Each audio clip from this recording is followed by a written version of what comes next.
So I want to wish congratulations to Kinew. Looking forward to working with him as Premier of Manitoba. And I want to just thank Heather Stephenson for her 2 years of service as leader. And of course, she's been an incredible member of the Legislative Assembly during that time.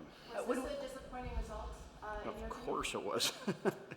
We were hoping for better results. I think what really came to play is that you do see that urban rural divide happening in Manitoba. And I think it's inherent upon us as Conservatives to do more inside the city of Winnipeg, but at the same time, Kinew and the NDP can't forget about us out in rural Manitoba either. Anyway, I got another... When we're talking about, just one question, when we're talking about gender identity in schools, what are the traps to avoid, in your opinion? I stay out of it. That's how I say we're in the trap. Would you be interested in being leader, the PC? PC Manitoba's got time right now to find the right leader. Let's see where we go from that. No rush yet. It's only one day.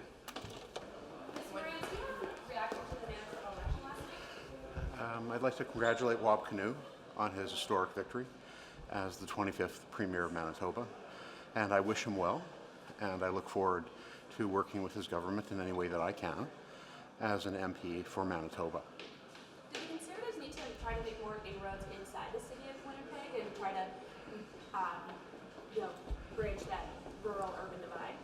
You know, it's a good question, but right now I think is the time to congratulate Wab, and also I want to say thank you very much to Heather Stephenson for her many, many years of service in the Manitoba legislature. I was there when she was nominated, and I supported her premiership, and I'm sorry to see that she didn't make it. But she worked very hard for Manitobans, and I know Kinew will do the same.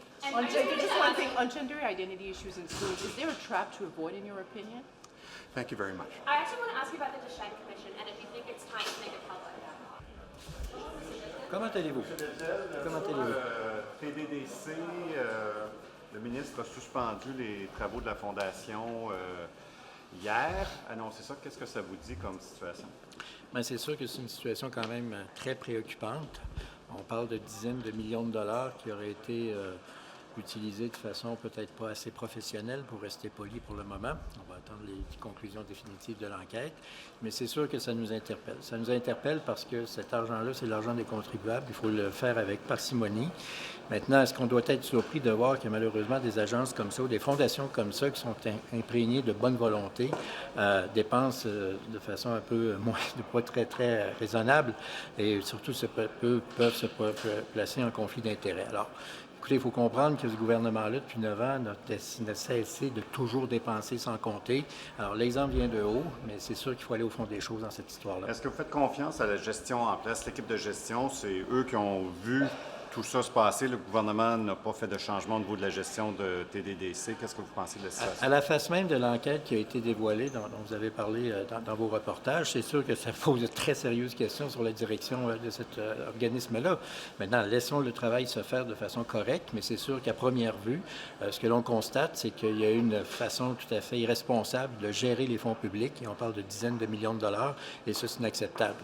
Malheureusement, on doit dire que l'exemple vient de haut. Ce gouvernement-là a dépensé sans compter depuis qu'ils sont au pouvoir, et puis on n'a pas montré quelque rigueur que ce soit. Bien, vous avez l'exemple qui vient de haut, qui malheureusement s'applique dans d'autres organismes. En 2020-2021, TDDC a octroyé 38 millions de dollars à des entreprises, un genre de bonus de 5 % sur les contrats existants en place. On parle de 38 millions de dollars durant la pandémie. Est-ce que c'est une bonne façon de dépenser les fonds publics? Bien, c'est ça qu'on mentionnait tout à l'heure, c'est que malheureusement, quand vous avez le gouvernement qui dépense sans compter puis que c'est le party annuel tout le temps, peu importe ce qui se passe, bien, ça n'a pas de bon sens. Alors, résultat, quand au sommet de la pyramide, on dépense sans compter, il est évident que tous les organismes qui ont de l'argent public peuvent avoir malheureusement cette tendance-là.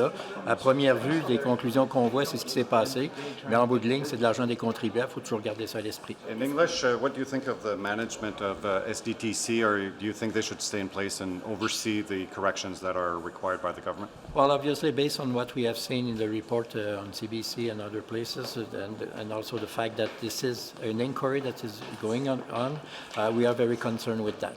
But unfortunately, we have to recognize that since Justin Trudeau and his Liberal are in office, we don't see any straight use of public money. They spend, and it's party time all the time. Well, if the example is coming from the top, there is no surprise that some other organizations, like this one, could act like the government is doing for the last 9 years. Qu'est-ce que vous pensez du Greg résultat? Fergus as speaker?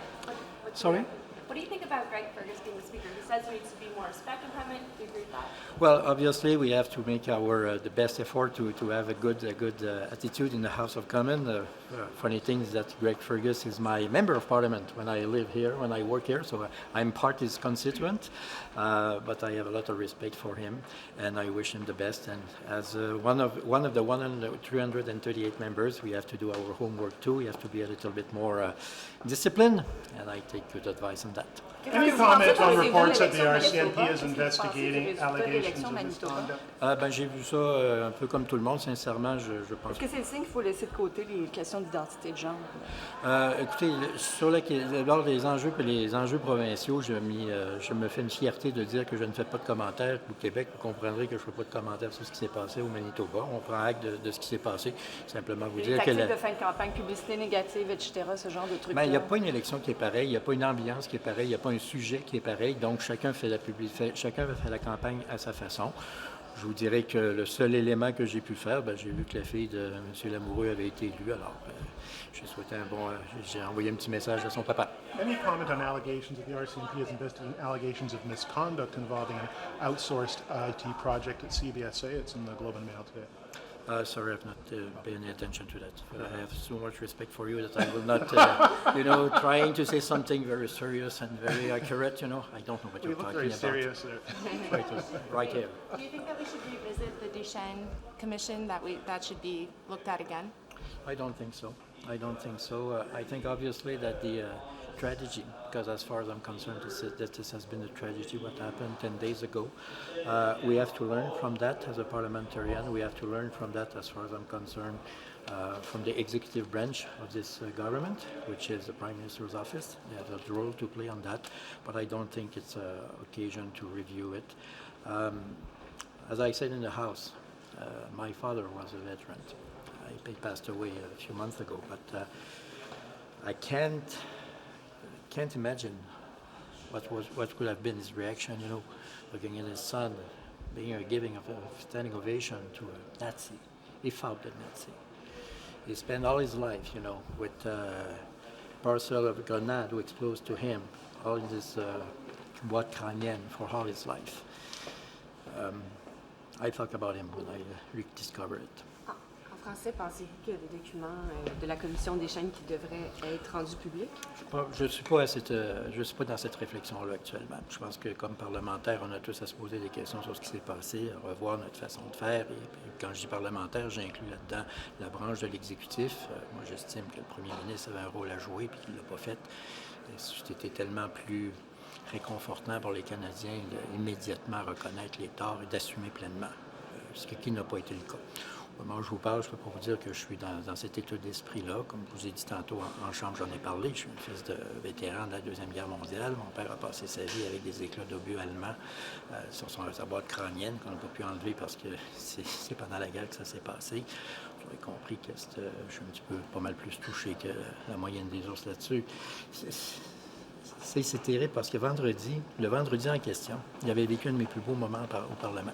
J'avais amené des enfants qui jouaient au hockey de l'équipe ukrainienne au tournoi puis ils ont pu rencontrer leur président. Je suis reparti le vendredi soir à Québec, le cœur joyeux. Puis quand je suis revenu le dimanche, j'avais un peu le goût de vomir. But do you think Thanks, when folks. we're, Last giving question. when we're giving all these honors to people who served in this SS Galicia unit, we don't even know the names because they haven't made public? Don't you think that making it public? As I said, I understand your question. I would ask the same if I was on your spot. I just want to tell you that at that time I'm not there, and I don't think that it has to review everything. Anyway, the history is a history. It's a never-ending story. We learn. I don't know what I'm talking about. I have a university formation as an historian, so I know a few things about that. But specifically, to react about this situation, it's not the best moment to talk about it. We don't know what could happen in the future, but at that time, I'm not on that side. Madame, ça a été fort. Qu'est-ce que Greg Fergus peut faire, lui, de son côté, en tant que nouveau président, pour éviter que ce genre de choses-là se reproduisent? Oui, bien entendu. Ben, écoutez, moi, je persiste à dire que, ultimement, d'ailleurs, les règles ont été changées en 2015. Rappelons-nous qu'en 2014, quand il y avait eu l'attentat, c'était littéralement la Chambre des communes, c'est littéralement le Parlement, c'est le Hell's Corner, dans le sens où tout le monde était là et personne ne savait quoi faire. Tu avais une police pour la Chambre, tu avais un corps policier pour la Chambre des communes, un corps policier pour le Sénat, tu avais la police municipale, tu avais l'OPP, puis tu avais la GRC, plus les services secrets. Tout le monde était là, puis personne ne savait quoi faire. Bon. Le président à l'époque, Laurent Boucher, avait tout rebrassé les cartes pour vraiment clairement identifier le rôle de l'un et de l'autre. Et dans les cas de visite de chef d'État, ça relève du premier ministre. C'est le premier ministre qui l'invite. C'est le premier ministre. On comprend là, que quand un président de parti, quand un président de pays, pardon, quand un chef d'État ou un chef de gouvernement est en visite, la sécurité est pas mal plus élevée que quand c'est au mois de juin où on reçoit à peu près 350 étudiants de 6e année à travers le Canada. Tu sais, c'est pas la même game, là. Et c'est pour ça que les règles ont été refaites et c'est pour ça que le premier ministre a une responsabilité pleine et entière dans cette situation-là. Et malheureusement, le chef de gouvernement a failli à la tâche. Cela dit, c'est un débat et des explications qu'on a données au cours des jours passés. Mais je pense que M. Fergus, s'il assume pleinement ses responsabilités, ce que je souhaite et ce que je pense, là, je connais quand même Greg, c'est un homme honorable et tout, il va assumer ses responsabilités comme il se doit et surtout s'assurer que chacun assume ses responsabilités. Thanks, folks. Meeting's starting now, so we need to give Mr. Deltell. Well, deal against me.